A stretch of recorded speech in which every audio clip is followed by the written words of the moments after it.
नमस्कार, आपकी बात छत्तीसगढ़ में आप सभी का स्वागत है। आपके साथ मैं हूं अभिलाष मिश्रा। छत्तीसगढ़ में होने वाले निकाय चुनाव को लेकर शोर तेज हो चला है, क्योंकि 2023 विधानसभा चुनाव से पहले ये चुनाव काफी अहम माने जा रहे हैं। 10 जिलों के 15 नगरीय निकाय के लिए 20 दिसंबर को चुनाव होने हैं। खास बात, इस चुनाव का फोकस इस बार दुर्ग पर रहेगा, क्योंकि मुख्यमंत्री के साथ ही गृह मंत्री का क्षेत्र भी यही है।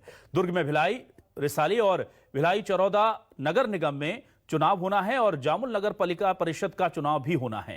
कांग्रेस अपने विजय रथ को निकाय चुनाव में आगे बढ़ाना चाहेगी, तो वहीं बीजेपी की नई टीम क्या इसे रोक पाने में कामयाब होगी, ये बड़ा सवाल है। उससे पहले आज बड़ी बैठक हुई, 6 घंटे की मैराथन बैठक चली और उसके बाद लगभग पूरे नाम, कुछ नामों को छोड़ दें तो कांग्रेस ने तय कर लिए हैं, लेकिन बीजेपी ने पहली सूची जारी कर बाजी मार ली है। मोहन मरकाम ने जो बयान दिया है बहुत ज्यादा इंपॉर्टेंट है। उन्होंने कहा है कि हम अपने विरोधियों को कमजोर मानकर नहीं चलेंगे। मतलब समझिए, और इस बयान के पीछे की जो बात है उस पर भी चर्चा होगी। शुरू करेंगे आज आपकी बात।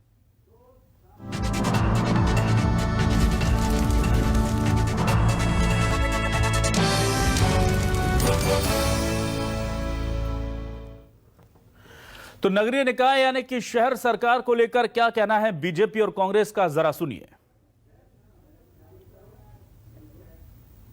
प्रत्याशी को ही टिकट दे रहे हैं, तो हमें उम्मीद है हम जिसको भी हम टिकट दे रहे हैं वो प्रत्याशी जीतेगा। हर चुनाव में हम विपक्ष को कभी हम कमजोर नहीं मानते। चुनाव को हम चुनाव की तरह लड़ते हैं और हमारी तैयारी भी है उसी तरह, चाहे छोटे चुनाव हो चाहे बड़े चुनाव हो। हम विपक्ष को कभी कमजोर नहीं माने, इसलिए हम चुनाव को चुनाव की तरह लड़ेंगे और हम चुनाव लड़के चुनाव जीतेंगे। आगामी नगरीय निकाय चुनाव को लेकर भारतीय जनता पार्टी ने पूरी मुस्तैदी के साथ में हमने तैयारी किया है और मुझे लगता है कि आम जनता में इस बात की चर्चा है कि 15 वर्ष बनाम 3 वर्ष, 15 वर्षों में जो डॉक्टर रमन सिंह की सरकार के समय जो आम लोगों की आवश्यकताएं होती उसकी पूर्ति जिस तरीके से डॉक्टर रमन सिंह की सरकार ने की, चाहे सड़क हो, पानी हो, बिजली हो, लेकिन इन 3 वर्षों में भूपेश बघेल की सरकार के समय तमाम प्रकार के विकास कार्य बंद हो चुके हैं। हमें पूरा विश्वास है कि हम पूरी ताकत के साथ में हम चुनाव लड़ेंगे और जनता का आशीर्वाद हमको प्राप्त होगा। और आइए अब देखते हैं क्या है न्यूज 24 मध्य प्रदेश छत्तीसगढ़ के आज के सवाल। हमारे सवाल हैं नगर सरकार से जुड़े हुए। नगर सरकार की जंग जनता होगी किसके संग? मुख्यमंत्री, गृह मंत्री के क्षेत्र में चुनाव, जनता मांगेगी हिसाब। बीजेपी की नई टीम तैयार, कांग्रेस के विजय रथ पर लगा पाएगी ब्रेक। छत्तीसगढ़ में बढ़ा चुनावी शोर, शहरों में बनेगी किसकी सरकार? सबसे बड़ा सवाल यही है कि शहर सरकार किसकी होगी, क्योंकि ये कहीं ना कहीं सत्ता के फाइनल की झलक इसमें हमें नजर आएगी। और इसीलिए अब 2 बेहद खास मेहमान हमारे साथ जुड़ चुके हैं। हम उनका रुख कर लेते हैं, उनका तारुफ अपने दर्शकों से करा देते हैं। हमारे साथ जुड़ चुके हैं कांग्रेस के वरिष्ठ नेता प्रवक्ता विकास तिवारी जी। विकास जी, बहुत स्वागत है आपका न्यूज 24 मध्य प्रदेश छत्तीसगढ़ पर। और हमारे साथ बीजेपी के वरिष्ठ नेता गौरी शंकर श्रीवास जी हैं। गौरी शंकर जी, बहुत स्वागत है आपका न्यूज 24 मध्य प्रदेश छत्तीसगढ़ पर। विकास जी, आज बड़ी मैराथन बैठक चली, लेकिन बीजेपी ने तो सूची जारी कर दी है और बीजेपी भी इस बार बड़ी गंभीरता से इन चुनाव को ले रही है, क्योंकि हमने देखा था कि प्रदेश कार्यकारिणी को लेकर के कोर जो ग्रुप है उसको भी, उसमें भी चेंजेस किए गए, तमाम समितियों में भी फेरबदल कर दिया गया। तो कड़ा मुकाबला होगा या एक तरफा जीत की उम्मीद कर रही है कांग्रेस? देखिए अभिलाष जी, मैं आपके चैनल के माध्यम से भारतीय जनता पार्टी के जो प्रत्याशी घोषित हुए हैं उनके उज्जवल भविष्य की कामना करता हूं। दमखम के साथ वो चुनाव लड़े। ये लोकतंत्र का पावन पर्व है और इसमें कांग्रेस हो चाहे भाजपा हो चाहे अन्य दल हो, उनके जो प्रत्याशी हैं उनको चुनाव लड़ने का अधिकार है। दूसरी बात, आपने अभी कोर कमेटी में परिवर्तन की बात कही, तो भारतीय जनता पार्टी के जो छत्तीसगढ़ के पितृ पुरुष हैं श्री अनंत कुमार साय जी, वो व्यथित हैं, दुखी हैं और उन्होंने उनको कोर कमेटी से अपमानित करते हुए निकाला, ऐसा उनका कहना है। तो देखिए, नंद कुमार साय जी बहुत बड़े नेता है भारतीय जनता पार्टी के और प्रधानमंत्री नरेंद्र मोदी जी के बहुत उनको करीबी माना जाता है। तो ये भाजपा की जो दुर्गत है, इनकी जो कोर कमेटी है, देखिए मैं बहुत स्पष्ट तौर पे कहना चाह रहा हूँ, छत्तीसगढ़ भारतीय जनता पार्टी को अगर मैं doctor Raman Singh private limited कहूँ तो इसमें कोई अतिशयोक्ति नहीं होगी। देखिए, कार्यकर्ता काम क्यों करता है? कार्यकर्ता काम करता है अपने राजनीतिक भविष्य के लिए, पार्षद बनने के लिए, विधायक बनने के लिए, सांसद बनने के लिए। लेकिन डॉक्टर रमन सिंह जी 15 साल शासन किए हैं, एक ठाकुराई अंदाज में वो जैसा वो चाहते हैं वैसा वो करते हैं। अब अभी देखिए, जो पिछला चुनाव हुआ, 10 नगर निगम के चुनाव में भारतीय जनता पार्टी का सुपड़ा साफ हो गया, लेकिन चेहरा डॉक्टर रमन सिंह जी है। पूरे पंचायत में भारतीय जनता पार्टी का सुपड़ा साफ हो गया, चेहरा धर्मलाल और रमन सिंह जी हैं। और नगर पालिका, नगर निगम में जितने भी चुनाव हुए हैं, जो 3-4 उपचुनाव हुए, उसमें भी भारतीय जनता पार्टी का सुपड़ा साफ हो गया। जो ग्राउंड जीरो लेवल के भाजपा के जो कार्यकर्ता हैं वो दुखी है, व्यथित है कि ऐसा दागदार चेहरा जिनके कारण वोट नहीं मिलता, वो टिकट बांट रहे हैं। मैं इसीलिए तो उनको शुभकामनाएं देना चाह रहा हूं। उनके जितने भी प्रत्याशी हैं, मैं कह सकता हूं अभिलाष जी कि उनके कंधों पर 200 टन का वजन रख दिया गया है। तो विकास जी, आप जो बोल रहे हैं सर, तो ऐसा लग रहा है, मेरे को समझ ना विकास जी, आप जो बोल रहे हैं तो ऐसा लग रहा है कि मोहन मरकाम जी बेकार में टेंशन में है कि हम कमजोर नहीं मानते। जिस तरह से आप बता रहे हैं तो वो तो बीजेपी हारी हराई दिख रही है। जिस तरह से आपने पूरी व्याख्या की है, ऐसा लग रहा है कि एक तरफा मैच है ये। पहला देखिए अभिलाष जी, मैं पहले ही उनको सारे प्रत्याशियों को शुभकामनाएं प्रेषित किया हूं। ये लोकतंत्र की खूबसूरती हमको राहुल गांधी जी, भूपेश बघेल जी और मोहन मरकाम जी ने बताया है। मैं कह रहा हूं, मोहन मरकाम जी जो कहा वो बात सही है कि हम अपने जो सामने वाले प्रतिद्वंदी उनको हल्के से नहीं आपते, लेकिन दुख लगता है, मैं भी एक राजनीतिक दल का कार्यकर्ता हूं, इतनी बड़ी उनके ऊपर जो बोझ लाद दिया गया है, उस बोझ से उबर पाएंगे कि प्रचार कर पाएंगे, मुझे समझ में नहीं आता। मैं कह सकता हूं कांग्रेस पार्टी इन तमाम चुनाव में एक तरफा जीत दर्ज करेगी। गौरीशंकर जी, इससे ज्यादा कोई क्या मांगेगा भगवान से कि अगर आपको सियासी विरोधी भी दिए तो इतनी संवेदनाएं, इतनी चिंता है कि वो इस बात पर खुश होने के कि गलत डिसीजन से बीजेपी गर्त में जा रही है। विकास जी जैसे अच्छे लोग इस बात पर चिंता कर रहे हैं कि आपके कार्यकर्ताओं के साथ इतना बुरा व्यवहार हो रहा है। मतलब आप तो लोग तो धन्य है इतने अच्छे विरोधी पाकर के। बताइए। देखिए, हमें तो दुख ये होता है कि आदिवासी नृत्य महोत्सव होता है, उसमें मोहन मरकाम जी का नाम कार्ड में नहीं आता, उनको बुलाया नहीं जाता। हमें तो दुख ये होता है कि कोरोना की बड़ी बैठक होती है और स्वास्थ्य मंत्री जी को बुलाया नहीं जाता। और दूसरी बात, दुख तब होता है कि इतने बड़े देश के प्रधानमंत्री पीवी नरसिम्हा राव के पार्थिव शरीर को कांग्रेस भवन नहीं ले जाया जाता। दुख इस बात पे भी होता है कि सीताराम केसरी जी को किस तरीके से बेइज्जत करके बाहर कर दिया जाता है। दुख इस बात पे भी होता है कि कांग्रेस पार्टी के नेता आज कपड़ा फाड़ के घूम रहे हैं कि उनका काम नहीं हो रहा है। दुख इस बात पे भी होता है कि 10 जनपद से लेकर दिल्ली दौड़ लगाई जा रही है। सत्ता का, कुर्सी का क्या चरित्र छत्तीसगढ़ में हो रहा है, इस बात को अब देख रहे हैं। दुख इस बात पे भी होता है कि हर मंच पे कांग्रेस पार्टी के नेता जूता में पैजार के हालात में है, जो जसपुर की घटना ने हम लोग को देखा है। तो बहुत सारी चीज में दुख हमको भी होता है, पर चूंकि विषय दुख जताने का नहीं है, दुख जताने का विषय आज नहीं है, आज विषय चुनाव का है। हमारा साफ कहना है कि भारतीय जनता पार्टी के कार्यकर्ताओं ने और संगठन के सारे नेताओं ने मिलजुल कर हमारे प्रत्याशियों के बहुत सारे अधिकांश जगह के नाम घोषित कर दिए। कांग्रेस पार्टी के नेताओं को क्यों पसीना छूट रहा है? और हम तो सीधा सीधा आपके चैनल में बड़ी चुनौती दे रहे हैं। आपने विकास कार्य किया है, अगर आपने 3 साल में प्रदेश को अच्छे से चलाया है, प्रत्यक्ष चुनाव में आ जाइए, दूध का दूध पानी का पानी हो जाएगा। इस तरह छुप के वार क्यों करते हैं? आमने सामने की लड़ाई लड़के बताइए। आपके संगठन में इतना सामर्थ्य है। और भारतीय जनता पार्टी कोई बाप बेटा है, माँ बेटे की पार्टी नहीं है, ये कार्यकर्ताओं की पार्टी है, संगठन की पार्टी है। यहाँ पे व्यक्ति नहीं है, संगठन बड़ा होता है, संगठन चुनाव लड़ता है। यही भारतीय जनता पार्टी की सबसे बड़ी खूबसूरती है। तिवारी जी कह रहे हैं रमन सिंह प्राइवेट लिमिटेड है बीजेपी। अब गौरीशंकर जी उस पर आप कह रहे हैं कि सबकी पार्टी है। विकास तिवारी जी कह सकते हैं प्राइवेट लिमिटेड तो उन लोगों की पार्टी हो गई है जिनके पास खुद का भी राष्ट्रीय पूर्णकालिक अध्यक्ष भी नहीं है। प्राइवेट उन लोगों की पार्टी हो गई जिनके पास अनुशासन नाम की चीज नहीं है। प्राइवेट लिमिटेड उन लोगों की पार्टी हो गई है जो कहीं ना कहीं एक व्यक्ति के ऊपर चल रही है। और रहा सवाल चेहरे का और नाम का, तो मुझे विकास तिवारी जी बता दें कि विधानसभा चुनाव के पहले का भूपेश बघेल जी चेहरा थे और नगरीय निकाय चुनाव में वार्ड नहीं बचा पाए थे वो चरौदा नगर निगम में। बात नंबर 1। दूसरी बात, हमारा स्पष्ट रूप से कहना है कि हम लड़ाई मुद्दों पे लड़ रहे हैं। हम लड़ाई चेहरे पर नहीं, मुद्दे पे लड़ रहे हैं। 3 साल की इनकी कारगुजारियां, इस सरकार का जो बदसूरत चेहरा है, जो बदनुमा दाग 3 साल में इन्होंने छत्तीसगढ़ में लगाया है, हम उस मुद्दे पे जा रहे हैं। हम स्वास्थ्य के मुद्दे पे जा रहे हैं, हम रोजगार के मुद्दे पे जा रहे हैं। और इस सरकार ने 15 नगरीय निकाय जिसमें वोट पड़ने जा रहे हैं, वहां पे विकास कार्य पूरी तरह अवरुद्ध है। मैं आपके चैनल मंत्र तक पूछना चाहूंगा कि सबसे बड़ा राजधानी रायपुर बिरगांव नगर निगम जहां पे प्रत्याशी हमने घोषित किए हैं, वहां 3 साल में विकास कार्य की कौन सी बड़ी आधारशिला रखी गई? कितनी राशि का आपने आवंटन किया? डेंगू से, पीलिया से, लोगों की हैजा से मौत हो गई है। ठीक है, तमाम विकास जी के पास आता हूं, गौरीशंकर जी, विकास जी के पास आता हूं। नैतिक अधिकार नहीं बनता गौरीशंकर जी, सत्ता में। तमाम आरोप तो हैं ही, लेकिन एक बड़ा सवाल जो बीच में उन्होंने उठाया गौरीशंकर जी ने, प्रत्यक्ष प्रणाली से चुनाव करवा लीजिए, दम है तो, सीधी चुनौती दे रहे हैं कांग्रेस को, क्या कहेंगे सर आप? उस समय आपने हाथ भी उठाया था, कुछ कहना चाह रहे थे सर।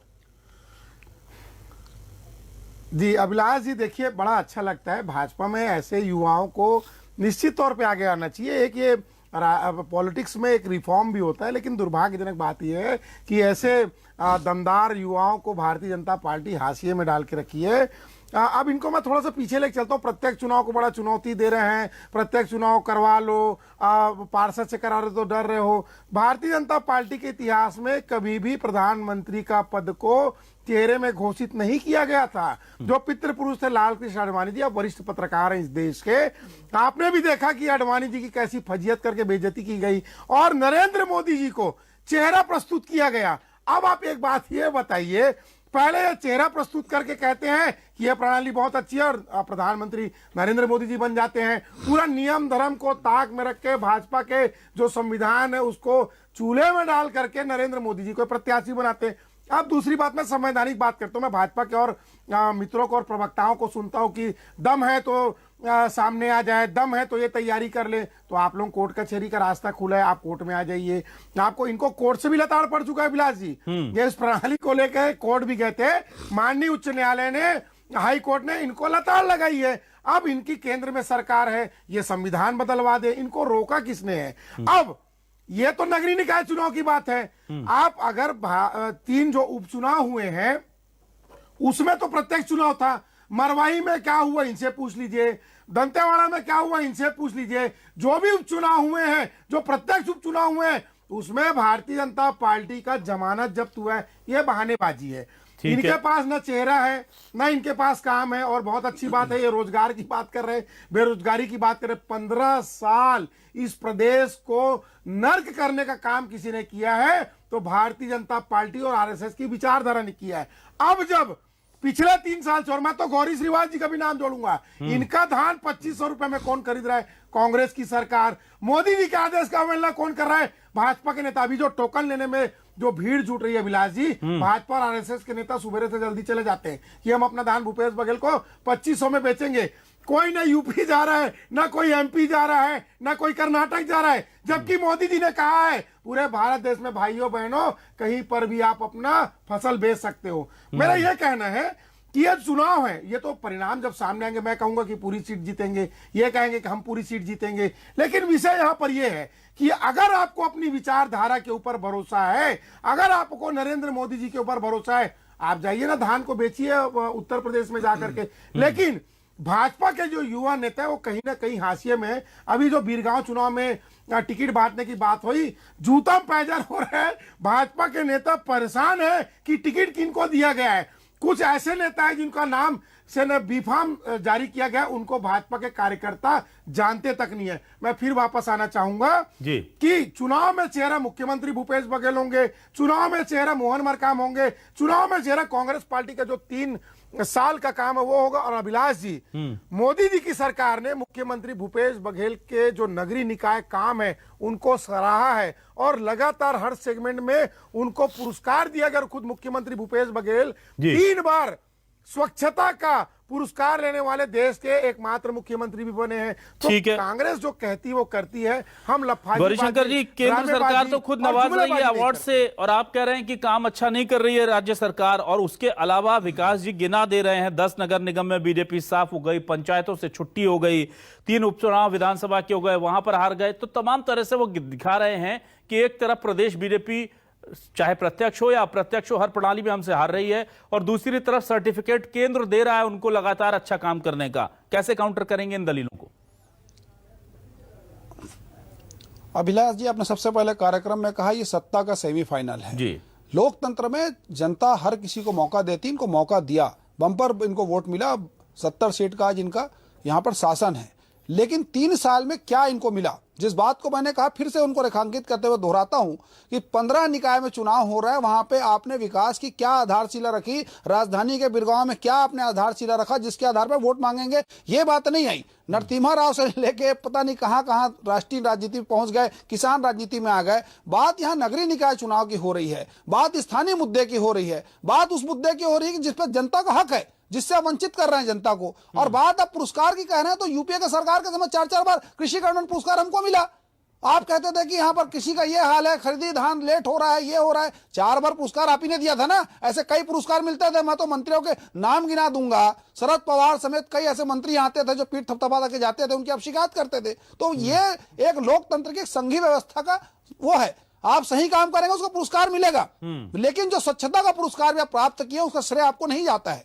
जो आप गुड गवर्नेंस का पुरस्कार प्राप्त किए उसका श्रेय भी आपको नहीं जाता है। ये हमारी सरकार का बनाया मैकेनिज्म है, स्ट्रक्चर। देखिए, मैं आपके समय नहीं बोला हूं, आप शांति से मुझे बोलने दीजिए, डिबेट में थोड़े संयम बरकरार रखिए। मेरा साफ कहना है कि हमने जो मैकेनिज्म बनाया था, 3 साल में आपने कौन सा ऐसा कार्य किया कि जनता आपको फिर से चुने।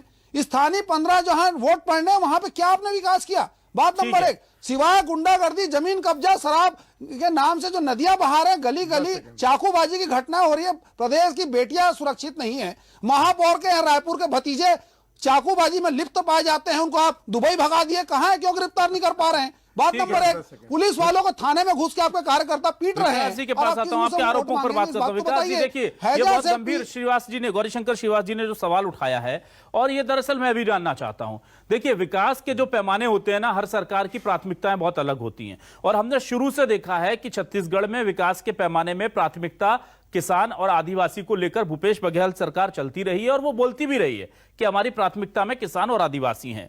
लेकिन अब जब बात आती है बड़े शहरों की, नगर निगमों की, तो यह साफ तौर पर कहा जाता है, और हमारे जो खबरों के बीच में से जो प्रतिक्रियाएं लोगों की निकलती हैं, चाहे वो भिलाई की सड़कें हों, चाहे दुर्ग की दूसरी चीजें हों, चाहे पानी की समस्या हो, साफ पानी की, इन तमाम जगह से यह फीडबैक आता है कि सरकार का पूरा फोकस ग्रामीण क्षेत्रों पर है, और इसलिए शायद शहरी क्षेत्रों को लेकर कुछ अनदेखी हो रही है। तो क्या आपको लगता है कि इस तरफ थोड़ा ज्यादा मेहनत करनी पड़ेगी? उतना इजी है नहीं? ये बहुत सीरियस सवाल पूछ रहा हूं सर मैं, क्योंकि जाहिर सी बात है कि सरकार अगर एक तरफ ज्यादा फोकस करेगी तो दूसरी तरफ शायद कुछ कमी रह जाए। देखिए, जनता जनार्दन है आपके चैनल में, और जो आपका फेसबुक लाइव चल रहा है उसमें जो भी जनता इसमें जवाब दे रही है, उनकी जो भी मांग है मैं उनको प्रणाम करता हूं, और वो जो कह रहे हैं वो 100% सही है। अब विषय यहाँ पर यह अभिलाष जी कि विकास में अवरुद्ध या छत्तीसगढ़ का विकास रुक क्यों रहा है? हमारा 25,000 करोड़ से अधिक का जीएसटी का पैसा बचा है, अन्य मदों के 4,500 करोड़ से अधिक के पैसे बचे हुए हैं, जो राष्ट्रीय राजमार्ग है उसमें अड़ंगा लगाया जा रहा है, अभी बारदाना नहीं दिया जा रहा है। मैं कह सकता हूं कि ये भगवान मर्यादा पुरुषोत्तम राम का ननिहाल कौशल प्रदेश, कौशल्या माता का जन्म प्रदेश, उसके साथ केंद्र की मोदी सरकार सौतेला व्यवहार कर रही है। और साधुवाद देना चाहता हूं मुख्यमंत्री भूपेश बघेल का, जो लगातार इन तमाम अवरुद्ध और गतिविधियों के बाद भी प्रदेश को देश के अंदर में विकास के प्रथम पंक्ति में लाने में पूरी ताकत लगा रहे हैं। उनको सर्वश्रेष्ठ मुख्यमंत्री का पुरस्कार मिलता है, उनके कामों को केंद्र सरकार सराहती है, उनके योजनाओं को योगी आदित्यनाथ लेने की बात करते हैं, गोधन न्याय योजना की, शिवराज सिंह चौहान जी को हम, देखिए मैं ये नहीं कह रहा हूं कि कांग्रेस की योजना है, इसमें भाजपा का हक नहीं, आप बिल्कुल उसको स्वीकारिए। लेकिन दुख ये लगता है कि भारतीय जनता पार्टी के जो प्रदेश के नेता वो ये भूल जाते हैं, जिनका खुद का घर का 400 यूनिट का बिजली का बिल कांग्रेस सरकार आधा कर रही है, जो लगातार शहरी कोरोना महामारी के समय में आप सबसे सर्व सुविधा युक्त स्टेडियम में, अगर जो अस्पताल बना था कोविड अस्पताल वो रायपुर में बना था, तमाम सुविधाएं प्रदेश सरकार के द्वारा नगरीय निकाय के जनता को दिया जा रहा है। भाजपा ये कभी नहीं देती थी। भाजपा बड़े बड़े बिल्डिंग बनाए, लंबा कमीशन अंदर किए, काम खत्म। अब मैं फिर कह रहा हूं, अगर मुख्यमंत्री भूपेश बघेल का और कांग्रेस सरकार का नगरीय निकाय का काम फ्लॉप है, वो काम नहीं कर पाए, तो 3 बार 3 साल से स्वच्छ प्रदेश और स्वच्छ शहरों का इनाम छत्तीसगढ़ सरकार को क्यों मिला? दूसरी बात, भारतीय जनता पार्टी के पास, देखिए मैं छोटा 10 सेकंड, ठीक है विकास जी 10 सेकंड लीजिए। हाँ, भारतीय जनता पार्टी यह बताए कि इन चुनावों में उनका चेहरा कौन होगा। हमारे चेहरा मुख्यमंत्री भूपेश बघेल, हमारा चेहरा मोहन मरकाम, और मुख्यमंत्री भूपेश बघेल का 3 साल का काम। अब भाजपा देखिए हमारे दो दर्शक सुन रहे हैं, अगर लड़की बिहाने भी जाते तो परिवार देख के जाते, चेहरा देख के जाते। इनका चेहरा कौन होगा जिसके दम पे इनके प्रत्याशी चुनाव में टिकट मांगेंगे या वोट मांगेंगे? चेहरा बताना चाहेंगे? जी मैं सीधा आता हूं। हाँ जी मैं सब कुछ बताता हूं। इन्होंने विकास की बात कही, थोड़ा सा ध्यान आकर्षण कर देता हूं कि प्रदेश में हाल ये है कि प्रदेश के युवा जो गैर राजनीतिक पार्टी से हैं वो सड़क पे बेशरम का पेड़ लगाकर इस सरकार को जगाने का प्रयास कर रहे हैं। बेशरम का पेड़ जग गया, बेशरम का पेड़ बड़ा हो गया, लेकिन इस सरकार की नीयत बड़ी नहीं हुई। कौन ये से बात रोड में एक मिनट बता रहा हूं। कोरबा चापा में जाइए, मेरे साथ चलिए। सुनिए साहब, देखिए विषयांतर मत कीजिए, मैं बताऊंगा, झूठ मत, मैं सब बता रहा हूं। दूसरी बात, इन्होंने बजट की बात कही कि केंद्र सरकार इतना पैसा नहीं दे रहा। लखीमपुर में जाकर 50-50 लाख बांटा जाता है। नेशनल हेराल्ड जैसे फर्जी अखबार को करोड़ रुपए का विज्ञापन दिया जाता है। अभी प्रदेश के किसानों का फसल बर्बाद हो गया। अभी तक प्रदेश के किसानों का जो फसल बर्बाद हुआ उनको एक भी राशि, एक फूटी कौड़ी इन्होंने नहीं दी। अभी तक ये बताने की स्थिति में नहीं है कितने जिले के किसान प्रभावित हैं। और बात चाल चरित्र चेहरे की कर रहे हैं। भारतीय जनता पार्टी संगठन के नाम से चुनाव लड़ती है, संगठन के नेतृत्व में चुनाव लड़ती है। हमारा कमलपुर, हमारा चेहरा, पूरा संगठन सामूहिक नेतृत्व में। बाप बेटा माँ बेटी की पार्टी नहीं है, बाप बेटे की पार्टी नहीं है, ये संगठन है साहब। अरे विकास जी, विकास जी, चेहरे को लेकर तो मैं क्या कहूं, चेहरे को लेकर के तो देखिए, जब हम कांग्रेस के आलाकमान से भी पूछते हैं कि अगला चुनाव किसके नेतृत्व में होगा, तो वो कहते हैं हम चुनाव के वक्त तय कर लेंगे या पार्टी आलाकमान तय करेगी। ये कुछ मर्यादाएं होती हैं, जाहिर सी बात है, कुछ लोग बोल पाते हैं, कुछ लोग नहीं बोल पाते, लेकिन चेहरे से ज्यादा जनता को अब काम की जरूरत है। विकास जी, मैं सीधा सवाल ये करना चाह रहा था कि ऐसी कोई 3-4 कोई बड़े काम, 5 कोई बड़े काम आप गिनाना चाहें नगरीय निकाय क्षेत्र के पर्टिकुलरली, जिनकी वजह से आपको लगता है कि ये 3 साल में हमने ये 4-5 बड़े काम कर दिए हैं और इसकी वजह से जनता हमें चुनेगी? देखिए अभिलाष जी, मुझे काम गिनाने की तो कतई आवश्यकता नहीं है। इस काम को सर्टिफिकेट और महात्मा गांधी जी के मूर्ति से जो सम्मान दिए हैं वो केंद्र सरकार के मोदी जी ने दिया है। लगातार मैं फिर कह रहा हूं, चाहे आप सस्ती दवा का मामला हो, 72% MRP से कम बड़े काम दवाई, अगर मैं बता रहा हूं 4 बड़े काम, अगर कोविड में सबसे अच्छा मैनेजमेंट हुआ है तो छत्तीसगढ़।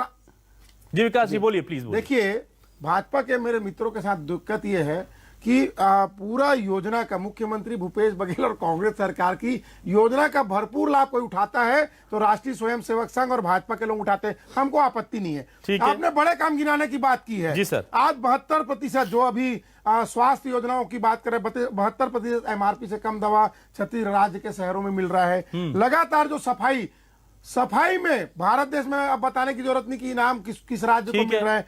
उसके अलावा जो इंफ्रास्ट्रक्चर है, जो आत्मानंद इंग्लिश मीडियम स्कूल है, इसमें भाजपा नेता भी अपने परिवारजनों को और बच्चों को एडमिशन दिला रहे हैं, वो कहां बन रहा है? शहरी क्षेत्रों में बन रहा है। तमाम योजना है, ऐसी कोई भी योजना नहीं है जो धरातल में नहीं उतरी है और भाजपा की ऐसी कोई भी योजना नहीं है जो धरातल में दिखती है। ठीक है गौरीशंकर जी, आप कुछ कहना चाहेंगे? 4-5 ऐसे मुद्दे शहरों को लेकर के जिन पर आप चुनाव लड़ेंगे, बहुत ही प्रिसाइसली, जैसे विकास जी ने 5 चीजें गिना दी।